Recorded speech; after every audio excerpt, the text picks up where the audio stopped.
Bienvenue à l'entretien de la semaine. L'invité de l'entretien de la semaine est une Rwandaise née en Côte d'Ivoire. Après des brillantes études à Kaiserslautern, c'est en Allemagne, où elle s'est spécialisée en sécurité alimentaire et en toxicologie environnementale. Elle en sort ingénieure avec une maîtrise. Elle possède donc une solide expérience en planification stratégique, en gestion de projets et de développement de produits. Vraie polyglotte, elle maîtrise plusieurs langues, dont l'anglais, le français, l'espagnol, l'allemagne et le Kinyarwanda, bien entendu. En son retour au pays, elle travaille pour RDB, puis la fondation Imbuto. Elle rejoint le groupe Volkswagen en avril 2018 en tant que PDG de Volkswagen Mobility Solutions Rwanda. Son nom, vous l'avez deviné, Rugwiza Ngoga Michael. Bienvenue à l'entretien de Arabier. Merci Patrick. Nous sommes très heureux de vous retrouver ici pour cette émission. Volkswagen a investi plusieurs millions de dollars pour créer cette usine d'assemblage de véhicules au Rwanda. Pourquoi avoir fait le choix de ce pays ? Déjà, merci beaucoup de l'invitation. C'est un plaisir d'être avec vous aujourd'hui. La raison, pourquoi le Rwanda? Et c'est une question qui revient très souvent. Autour des années 2013-2014, le groupe Volkswagen a décidé d'investir en Afrique subsaharienne. Donc le groupe a procédé à des études de terrain. Ils ont observé différents pays et le Rwanda est ressorti comme l'un des pays potentiels au vu de plusieurs critères, notamment notre Doing Business Index, nous sommes les deuxièmes en Afrique, le taux d'industrialisation du pays, la technologie, etc. On a une population qui est jeune, qui se tourne vers les nouvelles technologies. On a un fort support du gouvernement et en 2014, lorsque M. Thomas Schäfer, qui est Africa CEO, a approché notre ambassade à Pretoria, l'ambassade du Rwanda a été l'une des premières ambassades à réagir. Ils ont approché d'autres ambassades, of course, et tout de suite réagir, tout de suite les mettre en contact avec le RDB et de là, les choses se sont mises en place tout doucement. En Afrique, le taux de motorisation est de 44 véhicules pour 1000 habitants, alors que dans le reste du monde, autour de 180 véhicules. Oui. Comment comptez-vous inverser un peu cette courbe sur le continent? Voilà. Lorsqu'on regarde les chiffres actuels, on peut se dire est-ce qu'il y a un potentiel? Mais il faut quand même noter que sur le continent africain, on a une classe moyenne qui est en croissance. On a pour plusieurs pays un GDP qui est en croissance. Lorsqu'il y a un gap, un creux, on a le potentiel de le combler. Et il faut aussi noter que sur notre continent, il y a des produits qui ne sont pas disponibles sur le marché. Par exemple, lorsqu'on veut acheter une voiture neuve, très souvent on se tourne vers une banque avec des taux d'intérêt très élevés. En Europe, aux États-Unis, il y a des formules financières, we call it a financial package, qui sont disponibles aux consommateurs et qui facilitent la consommation.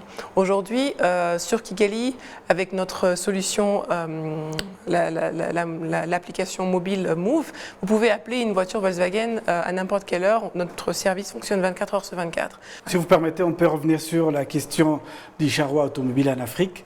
Les Africains préfèrent acheter des occasions.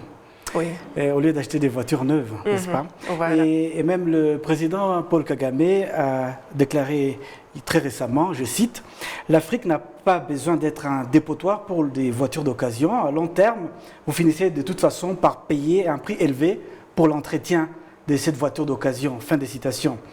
Comment vous, dans vos stratégies, avez-vous pensé pour changer cette mentalité de l'Africain ou du Rwandais? Voilà. Au sein du groupe, nous pensons que le problème n'est pas l'achat de véhicules de seconde main.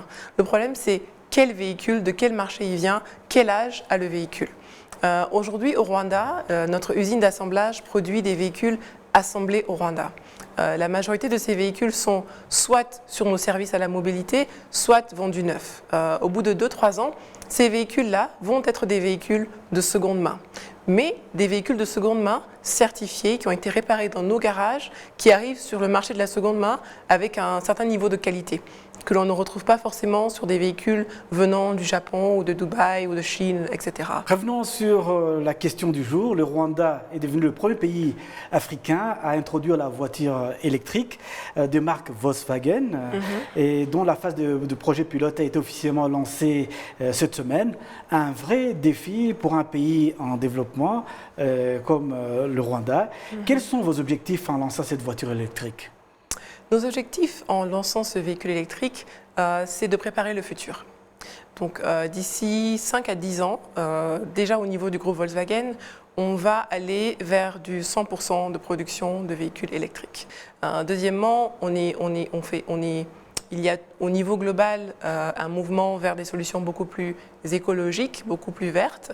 Et le Rwanda aussi se positionne comme pays leader en ces matières, en ce sujet-là.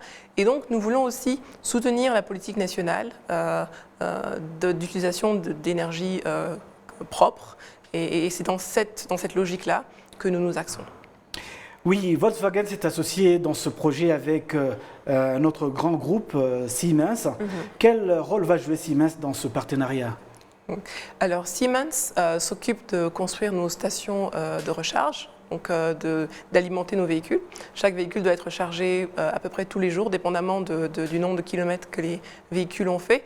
Mais je pense que c'est intéressant ici d'expliquer pourquoi Siemens. Absolument. Et pourquoi au Rwanda. Oui. Donc il y a à peu près 2 ans, le groupe Volkswagen, avec le leadership encore de Thomas Schäfer et de M. Henning Jens, qui est notre Africa CFO, ils se sont posé la question de savoir en fait comment faire en sorte, comment faciliter l'introduction d'autres compagnies allemandes, ou les investissements d'autres compagnies allemandes sur le marché africain, pas juste le Rwanda. Et c'est comme ça que Siemens a été intéressé, c'est comme ça que la GTZ a été intéressée et que d'autres compagnies allemandes vont suivre dans les années à venir. Le cabinet international Deloitte considère l'Afrique comme la dernière frontière de l'industrie automobile mondiale, avec son énorme potentiel de croissance, avec une population très jeune, 60% environ qui ont moins de 20 ans. Voilà. Et comment pensez-vous développer ces secteurs alors que les revenus par habitant restent encore assez faibles en Afrique? Et ce qui nous ramène à la question du prix des véhicules électriques. Ces prix est-il raisonnable? Oui. Au jour d'aujourd'hui, les véhicules électriques sur le marché mondial coûtent encore très cher et ceci est dû à différents facteurs. Le premier facteur, c'est la demande. Donc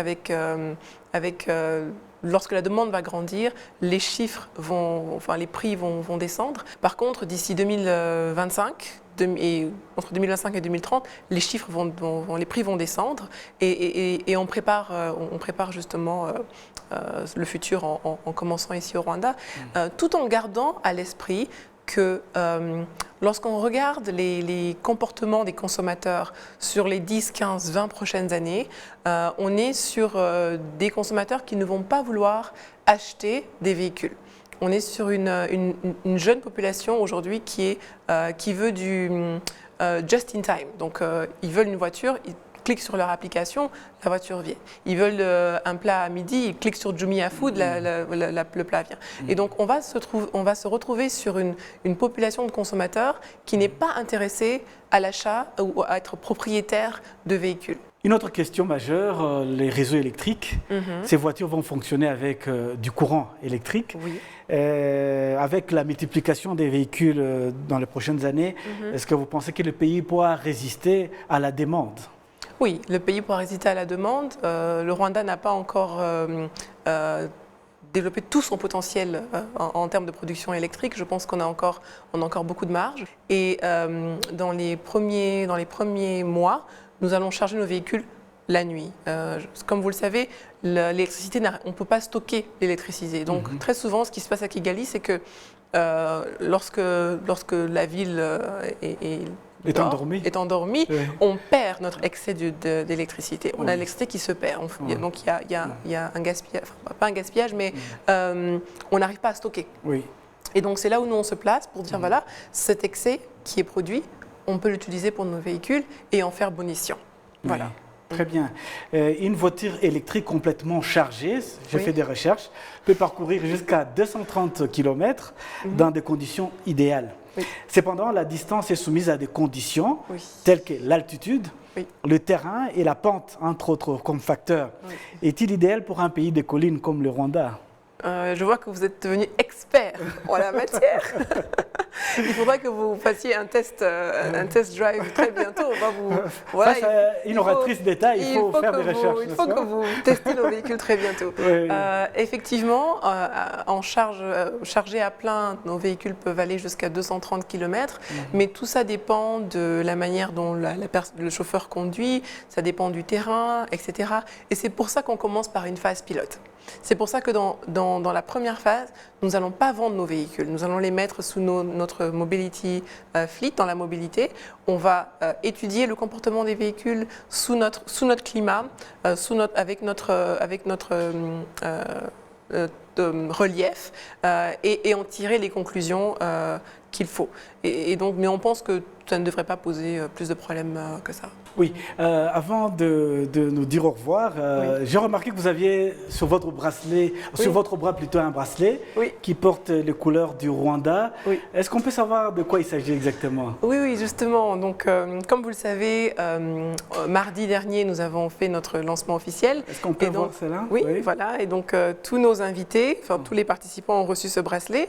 Ce bracelet a les couleurs du groupe Volkswagen, qui sont le bleu foncé, les couleurs de Siemens, qui sont le bleu clair, et les couleurs du Rwanda. Donc, pour dire que nous sommes dans un partenariat productif et actif.